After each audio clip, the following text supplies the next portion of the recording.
So I'm sitting here in our 175th year. For me, clearly, the history of the company is something I've always been very interested in, as a member of the family. And actually behind me is a photograph taken here in 1897 with James Cropper, our kind of patriarch, I guess. I think there's two key answers to the question of why we have survived for so long. The first one is the place. We are in a phenomenal location here in Burneside on the edge of the English Lake District. But most importantly, this is a place that the family, and myself included, have never wanted to leave. The other reason I think we've survived for so long is that we have never ever stood still. We've always come up with new ideas. And there is no better way to explain that story than, in fact, our very long association with coloured paper making. Burneside Mills today is almost the foremost mill in the world in the production of coloured papers. And that association with colour goes back nearly 175 years. So what we did here is we did something really innovative and I think really, really creative at the time, making use of the only very new chemicals and dye-stuff industry that was emerging at that time. In here, I've got some, there's various samples in here, but I just wanted to show you this envelope, which I have to say I treasure this envelope. It's a really, really perhaps the best thing from our archives. And this is probably from about 1860, 1870. And in this are the very earliest samples of coloured paper that survive. And I mean, the colours, clearly they've been kept fresh. The colours are just wonderful. And I think what is true about James Cropper is that this innovation and adaptation to markets that we saw in really the earliest days of the company is happening all the time today and has done right into this century and before.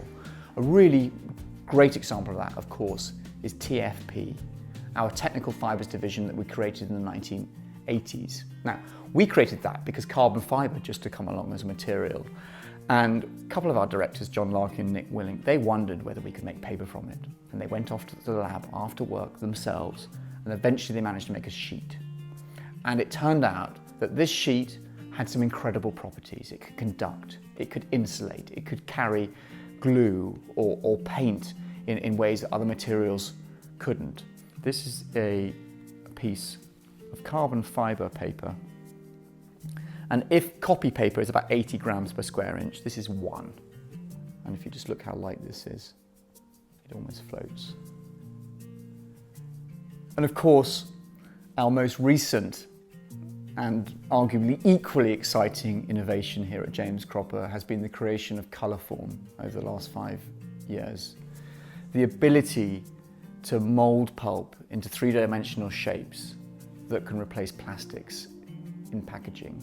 And this is not just any old ability, this is the ability to do it in any colour, which is truly unique on a global scale.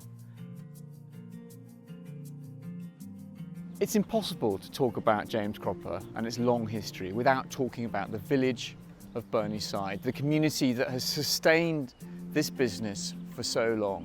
And if there's one thing that I'm proudest of all about our business today, is how many generations of families continue to choose to work here.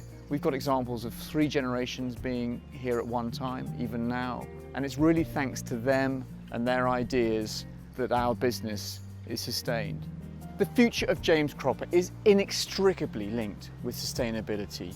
Each one of our businesses has a huge part to play in improving our world. In TFP, we make materials that have an essential part to play in new renewable energies such as wind, fuel cells, and hydrogen. In our paper business, we are taking unprecedented steps to recycle more, to use coffee cups, for instance. We've been doing that for 7 years now. But also we have a target to increase the amount of waste we use to 50% of all the fibre by 2025. And of course, our newest business, Colourform, is all about a sustainable alternative to plastic in the form of moulded pulp.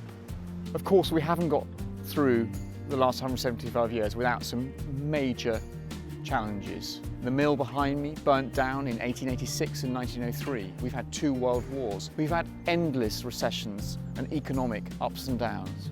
And now, of course, we have the coronavirus pandemic. We've always responded with speed and agility, but no more than we have now. It's been quite extraordinary, the effort at every level, which has meant that we've stayed open throughout the last few months. I wish to thank the James Cropper team like never before. I am truly proud to be associated with everyone who works here.